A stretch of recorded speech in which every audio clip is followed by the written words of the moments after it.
기존 2.8%에서 2.6%로 내렸습니다. 국내외 기관들이 잇따라 우리 성장률을 낮춰 잡으면서 저성장이 고착화되는 것 아니냐는 우려가 커지고 있습니다. 민주노총이 탄력근로제 확대에 반대하며 오늘 하루 전국에서 총파업을 벌였습니다. 하지만 지난 총파업 인원의 불과 3% 정도만 참가하는 데 그쳤습니다. 주축인 현대기아차 등 완성차와 조선업계 노조가 빠졌는데 이유가 뭔지 취재했습니다. 수도권에 내일까지 7일 연속으로 미세먼지 비상저감 조치가 발령됐습니다. 문재인 대통령은 중국과의 공동 대책을 주문했고 필요하면 추가 경정 예산 편성도 검토하겠다고 밝혔습니다. 정부 대책의 실효성과 건강관리 방법 알아봤습니다. 저소득층 구직자의 생계 보장과 취업 지원을 위한 한국형 실업 보조에 대한 노사정 합의가 이루어졌습니다. 취업 프로그램에 참여하면 급여를 지급하는 제도로 6개월 동안 월 50만 원을 지원하기로 했습니다.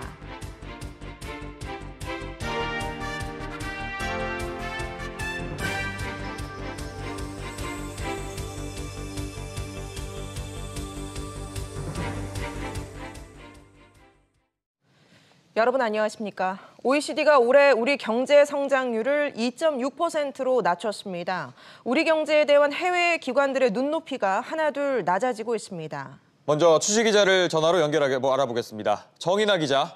네, 정인아입니다. 네, OECD가 최근 발표한 전망치보다 더 낮은 수치를 제시했군요. 네, 그렇습니다. OECD는 이번 경제 전망 보고서를 통해 올해 경제 성장률을 2.6%로 제시했습니다. 지난해 11월에 제시했던 전망치보다 0.2%포인트 하향 조정된 수치입니다. 내년도 경제 성장률도 2.6%로 전망했습니다. 내년 성장률 전망치 역시 지난해 11월 제시했던 전망치보다 0.3%포인트 낮아진 수치입니다. OECD는 글로벌 교역과 성장이 둔화됨에 따라 우리나라의 경제 성장 전망치를 하향 조정했다고 밝혔습니다. 네, 세계 경제에 대해선 어떤 전망 내놨습니까? OECD는 이번 보고서에서 세계 경제 성장률에 대해서도 낮아진 눈높이를 드러냈습니다. 올해와 내년 경제 성장률 전망치를 3.3%, 3.4%로 각각 0.2%포인트, 0.1%포인트 낮춰 잡았습니다. OECD는 성장률 하향 조정 이후로 역시 글로벌 교역 둔화 추세, 성장 모멘텀 약화 등을 제시했고 중국과 유로존 경기 둔화 등을 위험 요인으로 꼽았습니다. OECD는 또 미중 통상 마찰을 언급하며 정책 불확실성과 금융 취약성에 대비할 필요가 있다고 권고했습니다. 지금까지 SBS CNBC 정인아입니다. 성장률 하락이 고착화되는 건 아닐까 이런 우려감이 우리 경제를 엄습하고 있습니다. 해법은 없을까요? 대한상의에서 기존과 다른 시각이 필요하다는 제언이 나왔습니다. 취재 기자 연결하겠습니다. 안지혜 기자. 대한상의에서 성장에 대한 새로운 관점 제시했다고요? 네, 오늘 대한상공회의소에서 지속성장과 관련한 컨퍼런스가 열렸습니다. 박용만 대한상의 회장은 서면 인사말을 통해서 성장과 일자리 그리고 복지 등 경제 현안은 근본 원인이 서로 맞물려 있고 그렇기 때문에 해법 역시 개별적으로 접근하기보다는 통합적으로 바라볼 필요가 있다고 밝혔습니다. 구체적으로는 성장을 통해서 복지 재정을 늘리고 복지를 통해서 일자리를 늘리면 이 인적 자본이 다시 성장을 촉진하는 선순환이 된다는 겁니다. 관련해서 서영경 대한상의 싱크탱크 원장의 말 직접 들어보시겠습니다. 선진국의 사례를 보면 미국과 독일과 영국 같은 나라들은 3만 달러를 달성한 이후에도 상당 기간 안정적인 높은 경제 성장률을 유지했습니다. 저희는 대체로 성장과 분배의 일자리의 균형을 이룬 그러한 국가들은 비교적 안정적인 성장을 유지했고 그렇지 못한 국가들은 성장률이 떨어졌다 이렇게 보고 있습니다.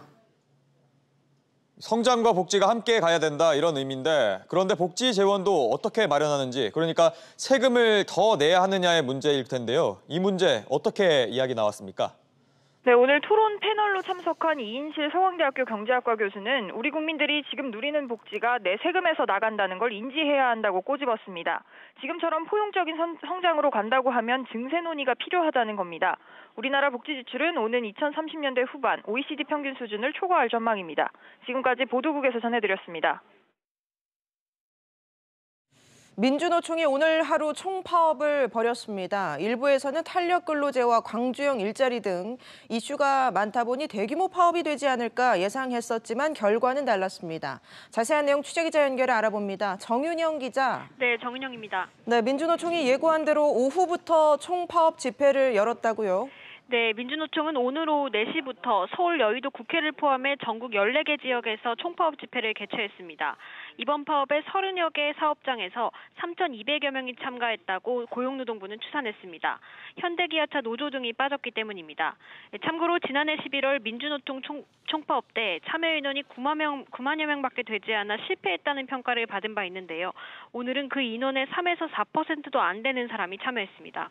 네, 이번에 총파업에 나선 이유는 뭔가요? 네, 탄력 근로제 단위 기간을 3개월에서 6개월로 확대하는 방안이 나온 데 대해 반대 의사를 밝히며 파업을 강행한 것입니다. 민주노총은 이 안이 의결될 경우 임금이 줄고 근로자의 과로가 불가피하다고 주장하고 있습니다. 한편 대통령직 속 사회적 대화기구인 경제사회노동위원회는 내일 본회의를 열고 탄력근로제 합의안을 표결할 예정입니다. 이 자리에는 문재인 대통령도 참석할 것으로 알려졌습니다. 지금까지 SBS CNBC 정윤영입니다. 보신 것처럼 완성차 업계가 빠지면서 총파업이라는 말이 무색해졌습니다. 그 배경 짚어보겠습니다. 최나리 기자가 나와 있습니다. 최 기자, 총파업이라고 하기에는 참가 인원이 적었습니다. 네, 고용부에 따르면 전국에서 30여 개 사업장, 약 3,200여 명 정도만이 참여한 것으로 잠정 파악이 되고 있습니다. 지난해 11월 총파업 참여 인원 9만여 명에 비하면 3%에서 4% 정도에 불과한 건데요. 주력 사업장인 현대기아차와 현대중공업 노조원 대부분이 불참했기 때문입니다. 이렇다 보니 생산 라인에도 거의 영향을 주지 않았고 전체 파업의 동력도 잃은 것으로 보입니다. 네, 주력 사업장 노조가 파업에서 빠진 이유는 뭔가요? 네, 민주노총은 이번 총파업을 통해 당장 내일 의결을 앞둔 탄력근로제 단위기간 확대 반대를 요구하고 있는데요. 탄력근로제는 자동차나 조선업계 등 조직력이 강한 노동조합이 있는 경우 영향력이 미미합니다. 따라서 이들 사업장의 단위 노조는 아직 파업 수위를 높일 단계는 아니라고 본 것입니다. 네. 노동조합이 있는 사업장은 또 강제력도 별로 없고 민주노총 사업장으로서는 노동조합이 있는 곳은 당장 발등에 불이 떨어지는 것은 아닌데 온도차가 좀 있는 건데 그럼 이 총파업 효과를 기대하기는 좀 어렵겠군요. 네, 총파업 명분이 부족했고 그에 따라 국민 여론을 지지도도 낮았다는 분석이 나오고 있습니다. 따라서 총파업에 효과가 있을지도 불투명한 건데요. 전문가의 의견을 들어보겠습니다. 네. 여러 가지 보완 장치, 그렇게 연속 휴게 시간, 11시간이라든가 보완되어 있는 그런 측면이기 때문에 탄력근로제 연장 반대라고 하는 총파업의 명분이 설득력 있게 다가가지 않는 게 아닌가. 총파업이라고 하는 것은 노동운동으로서는 굉장히 중요한 그런 무기고 꼭 필요할 때 제때 쓰여져야 하는 투쟁 수단인데 다만 민주노총이 이달 말 대규모 전국 노동자 대회를 열기로 했고 한국노총과의 갈등도 커진 상황입니다. 또 자동차, 조선업계 등도 이달 안에 줄줄이 춘투를 예고하고 있는 만큼 긴장감은 지속될 것으로 보입니다. 알겠습니다. 최 기자 얘기 잘 들었습니다. 오늘도 굉장히 답답한 하루였습니다. 수도권은 내일까지 7일 연속 비상저감 조치가 발령됐는데요. 최악의 미세먼지에 정부가 긴급 대책 마련에 나섰습니다. 문재인 대통령은 중국과 공동으로 대응안을 마련하라고 지시했고 필요하면 추경 편성까지 검토하겠다고 밝혔습니다. 취재기자 연결하겠습니다. 박연신 기자. 네, 박연신입니다. 네, 문 대통령이 중국과 긴급 협의를 지시했다고요? 네, 문재인 대통령은 오늘 오전 한중이 미세먼지 비상저감 조치를 동시에 시행하는 방안과 인공강우를 공동으로 실시하는 방안을 추진하라고 지시했습니다. 문 대통령은 또 한중 공동 미세먼지 예보 시스템을 만드는 방안도 협의하라고 촉구했는데요. 필요하다면 추가 경정 예산을 편성해 미세먼지를 줄이는 데 영향을 집중하라고 지시했습니다. 아울러 30년 이상 노후화된 석탄 화력 발전소의 조기 폐쇄도 검토하겠다고 밝혔습니다. 정치권도 미세먼지 대응 방안에 집중하는 모습인데요. 여야는 다음 주 수요일 열리는 국회 본회의에서 미세먼지를 국가재난사태에 포함하는 내용의 법안을 처리할 예정입니다. 그렇다면 언제쯤 상황이 나아질까요? 일단 내일 오전이 고비가 될 것으로 보입니다. 내일 서울 수도권을 비롯해 전국 8개 시도에서 비상저감 조치가 시행되는데요. 수도권의 경우 7일 연속 비상저감 조치가 발령됐습니다. 다행히 오후부터는 강한 북풍이 불면서 대부분 지역에서 미세먼지 농도가 보통 수준을 회복할 것으로 전망됩니다. 앞서 서울시 보건환경연구원은 이번 고농도 초미세먼지 발생 원인을 발표했는데요. 동아시아와 한반도 주변의 잦은 고기압대 형성으로 인한 대기 정체와 중국에서 우리나라 쪽으로 서풍이 많이 불고 차가운 북풍 기류가 내려오지 못했기 때문이라고 분석했습니다. 여기에 중국발 미세먼지가 지속적으로 유입되면서 국내 발생먼지와 섞여 대기질이 악화됐다고 설명했습니다.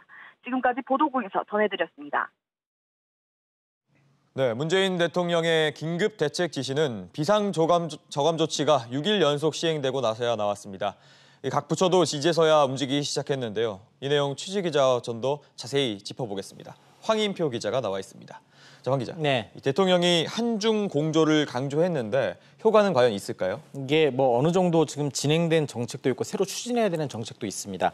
먼저 미세먼지 예보 시스템의 경우 그 두 나라 간의 이제 환경부 장관 회의를 통해서 어느 정도 합의를 봤습니다. 이제 중국 안에서 미세먼지가 심하면 이 중국의 환경 당국이 우리에게 먼저 알려주는 건데 지금 사실 인터넷을 통해서 이미 중국의 상황을 실시간으로 볼 수 있기 때문에 큰 의미는 없습니다. 예. 인공 강우의 경우 지난 1월에 이제 우리가 단독으로 기상청이 실험에 나섰는데 실패로 끝났죠. 이 부분에 관련해서 중국 측이 관련 기술을 우리와 적극적으로 공유할지가 좀 앞으로 지켜봐야 되는 그런 상황이 될 것 같고요. 공동 비상 저감 조치 역시 중국의 의지가 중요한데 일단 협의가 시작돼야 우리가 좀 분위기를 알 수 있을 것 같습니다. 네, 그렇다면 나머지 대책에 대한 평가는 어떻습니까? 일단 오늘 산업부가 그 30년 이상 된 그 6개 발전소에 대해서 원래 2022년까지 폐쇄하기로 했는데 그걸 좀 앞당기겠다 이런 계획을 내놨거든요. 예. 이미 그런데 이 계획 같은 경우 지난 2017년에 전력 계획을 내놓을 때 어느 정도 윤곽이 나왔던 거라서 새롭지 않다는 평가가 나오고 있습니다. 얘기 들어보시죠. 이미 논의된 거에서 발전된 것은 아니거든요. 기존 계획을 그대로 추진하는 정도에 지나지 않아서 더 급진적인, 더 과감한 정책이 필요하다라고 저희는 생각을 합니다. 이 마지막으로 추경 편성 같은 경우 여야 간 합의가 쉽게 이뤄질 것으로 보입니다. 다만 미세먼지의 이 효과적인 저감과 피해 방지를 위해서 어떤 곳에 얼마의 예산을 써야 하는가를 놓고 여야 간에 앞으로 더 많은 논의가 있을 것으로 보이고요. 당장 오늘 여당에서 나온 얘기는 취약계층에 대한 마스크 지원 얘기가 나오기도 했습니다. 네, 황 기자, 이번 미세먼지가 유독 심한 이유가 기후 정체 때문이라 이런 분석이 나왔던데 해법은 있습니까? 그 중국과 우리 모두 항상 미세먼지가 발생을 합니다. 그렇지만 뭐 바람이 분다든가 비가 내려서 사실상 그동안에 큰 피해가 없었는데요. 다만 최근의 경우에는 바람 세기가 약해지고 비가 오지 않는 등 여러 가지 기후 변화 때문에 미세먼지가 흩어지지 못하고 있다는 게 환경부의 설명입니다. 예. 이 때문에 그 미세먼지 대책과 함께 온실가스 배출 저감 등 이 기후 변화에 대한 대응 정책도 적극적으로 나와야 한다는 그런 목소리가 높아지고 있는데요. 이 기후 변화 대책의 경우 지금 우리만 한다고 되는 것도 아니고 이 주변국의 협조가 꼭 필수적으로 있어야 하고요. 또 실제 효과를 보기까지 상당히 장기적인 시간이 필요하다 보니까 이 국민들이 당장 체감할 수 있는 그런 정책이 아니라는 한계점도 지적되고 있습니다. 네, 알겠습니다. 황 기자 얘기 잘 들었습니다. 관련 소식 이어서 전해드리겠습니다. 발등에 불이 떨어진 정부가 부랴부랴 추가 대책 마련에 나섰지만 국민 불안감은 여전합니다. 각종 질병과 조기 사망의 원인인 고농도 미세먼지 속에서 건강을 지키기 위한 최소한의 대처법, 이광호 기자가 알려드립니다. 지난 2015년 기준 초미세먼지로 인한 조기 사망자 수는 12,000명에 육박했습니다. 심장 질환이나 뇌졸중이 사망을 앞당긴 질병으로 꼽혔습니다. 초미세먼지 농도가 세제곱미터당 150 마이크로그램에 육박하면 담배 6개비 이상을 피우는 것과 같다는 분석도 있습니다. 이렇게 치명적인 미세먼지를 막을 수 있는 방법은 없을까요? 삼겹살 기름이 미세먼지를 씻어준다는 속설은 사실이 아닌 것으로 드러났지만 여전히 미세먼지로 인한 염증을 막아줄 수 있는 식재료는 있습니다. 바로 이 꼬막도 그 중에 하나입니다. 이 셀레늄은 현재까지 알려진 미네랄 중에서 항산화 효과 그리고 미세먼지로부터 염증이 발생되는 것을 예방할 수 있는 가장 훌륭한 예방식품인데요.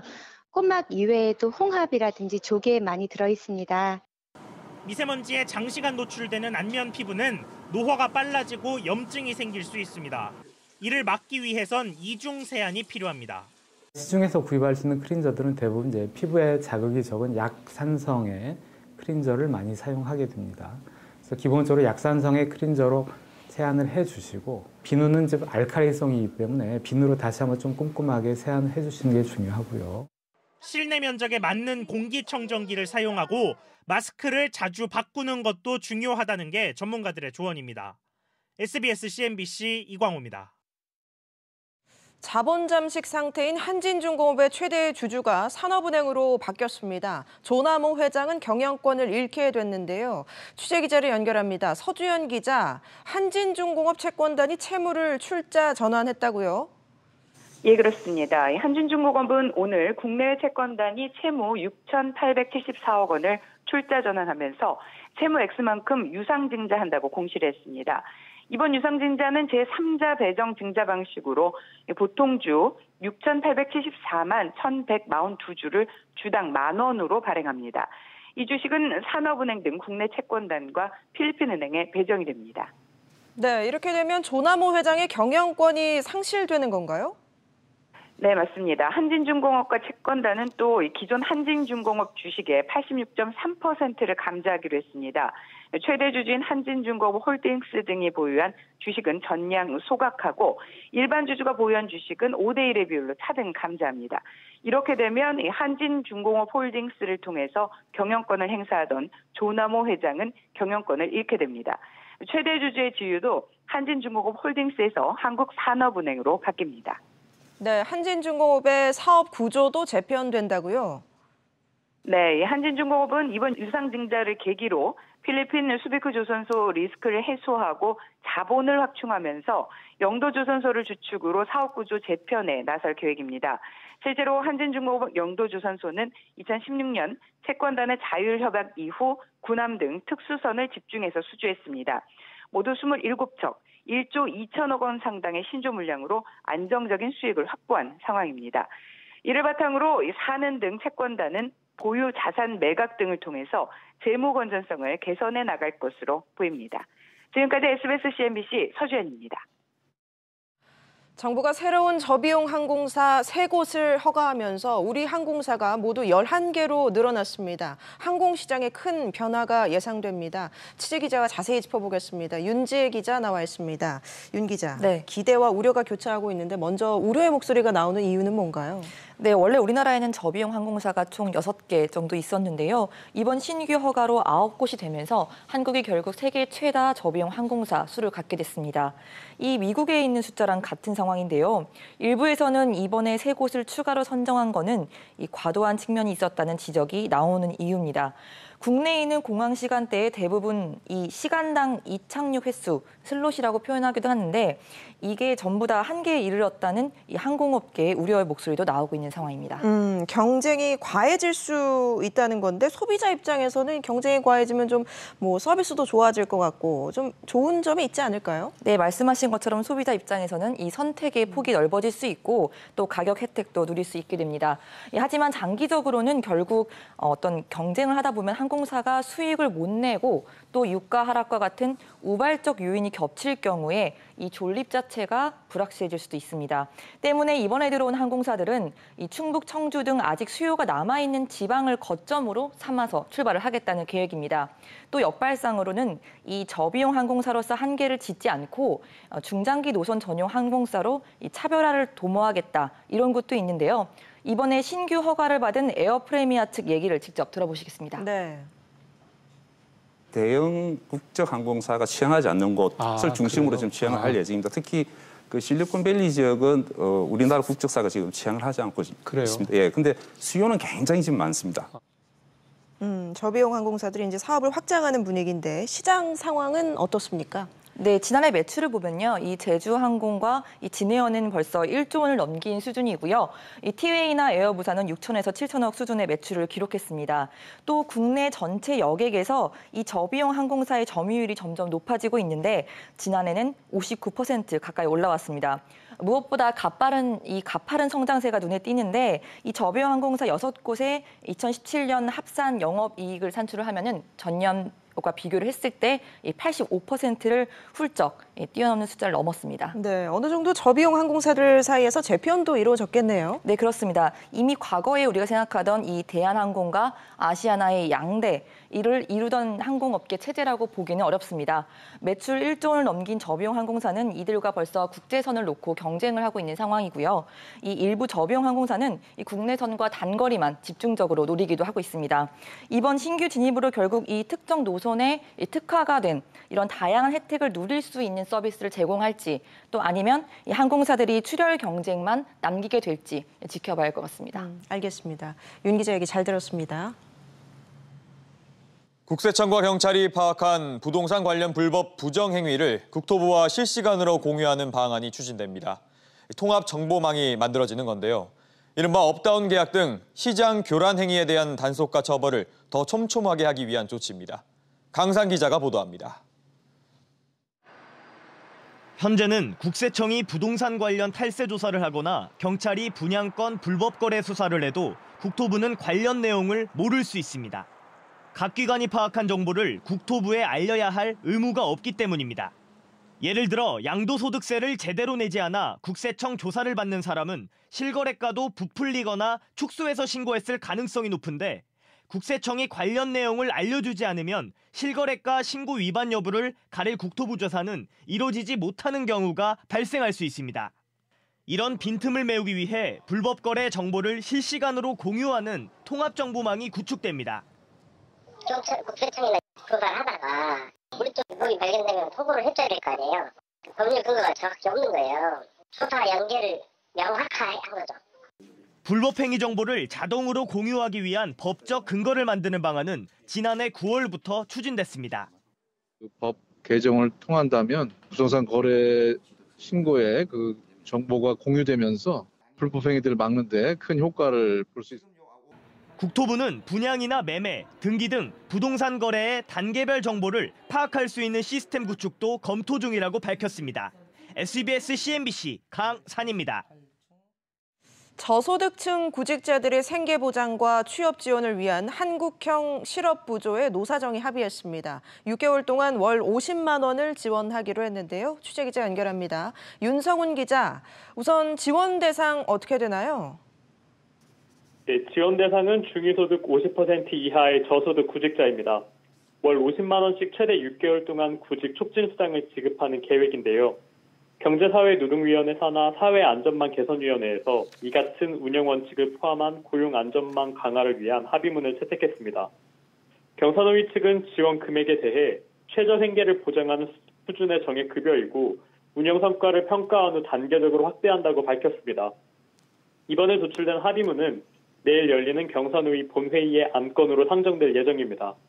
이후 입법 과정을 거쳐 내년부터 시행될 수 있을 것으로 보입니다.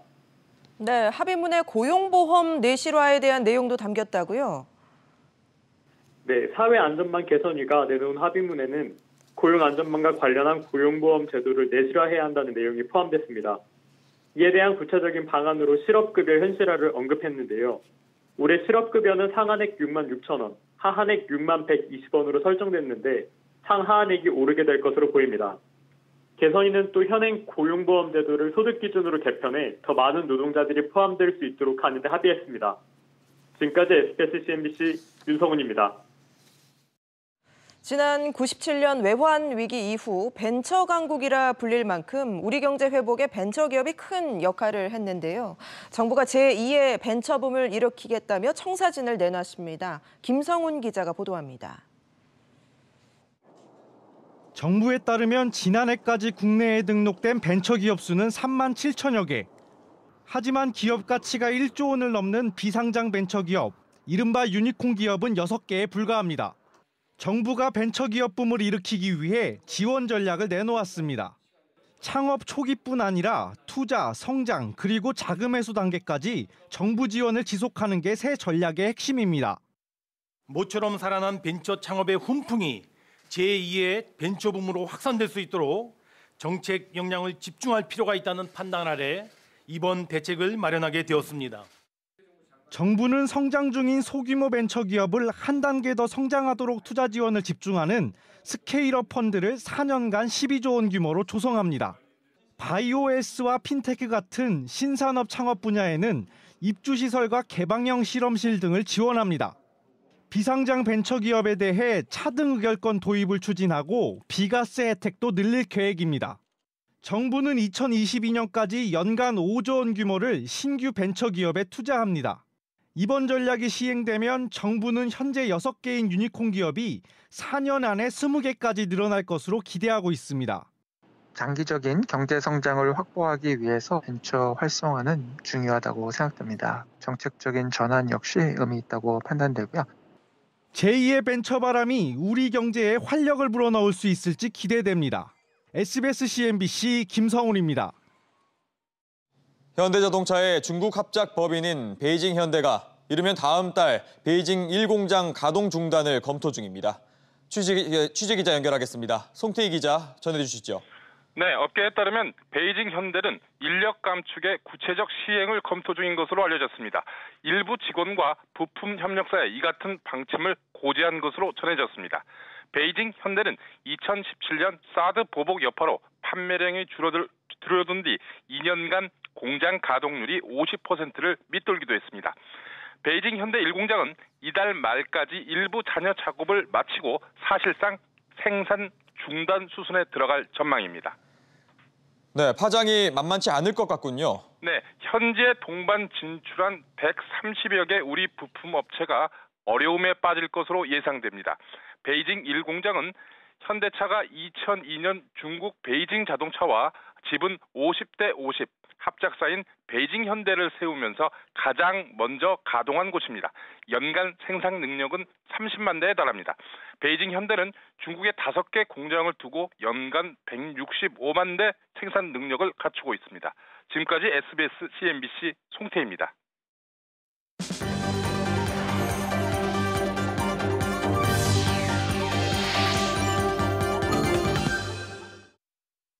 롯데그룹이 물류 계열사인 글로벌 로직스와 로지스틱스를 합친 통합 물류회사 롯데글로벌 로지스를 공식 출범시켰습니다. 롯데글로벌 로지스는 오늘 황각규 롯데지주 부회장 등 임직원 300여 명이 참석한 가운데 통합 법인 출범식을 가졌습니다. 롯데글로벌 로지스는 시설 투자 등을 통해 오는 2023년까지 매출 5조 원을 달성하겠다고 밝혔습니다. 검찰이 조세 포탈 의혹을 받고 있는 한화테크원 성남 본사를 압수수색하며 본격적인 수사에 나섰습니다. 앞서 국세청은 지난 2017년 특별 세무조사를 거쳐 한화테크원에 합병되기 전 삼성테크원이 법인세 등을 내지 않았다며 검찰에 고발했습니다. 검찰은 관련 자료 등을 토대로 한화테크원이 120억 원대 세금을 내지 않은 것으로 보고 있습니다.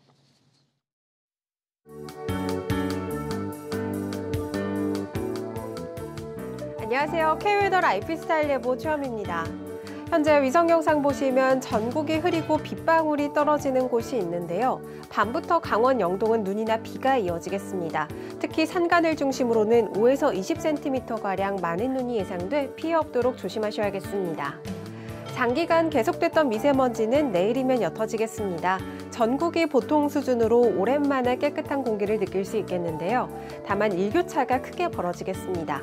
서울 아침 기온 2도에서 12도, 대전 13도, 대구 14도가 예상됩니다. 기온 변화에 감기 걸리지 않도록 조심하셔야겠습니다. 내일은 중국 북부지방에서 남동 지나는 고기압의 영향을 점차 받겠습니다. 중부지방 춘천은 새벽까지 눈이 내리겠고요. 그 밖의 지역은 종일 맑겠습니다. 서울 12도, 대전 13도가 되겠습니다. 동해안 지방 내린 눈이 얼어 도로가 미끄러운 곳이 많겠습니다. 교통안전에 주의하셔야겠습니다. 강릉 10도가 예상됩니다. 남부지방 낮 동안 15도 안팎으로 종일 포근해 활동하기 좋겠습니다. 광주 13도, 부산 15도를 보이겠습니다. 모레 다시 미세먼지가 높아질 가능성이 있습니다. 가방 속에 마스크 계속해서 챙겨주는 것이 좋겠고요. 일요일에는 충청 이남에 비가 내릴 전망입니다. 날씨였습니다. 뉴스프리즘 여기서 마치겠습니다. 편안한 저녁 보내시기 바랍니다. 고맙습니다.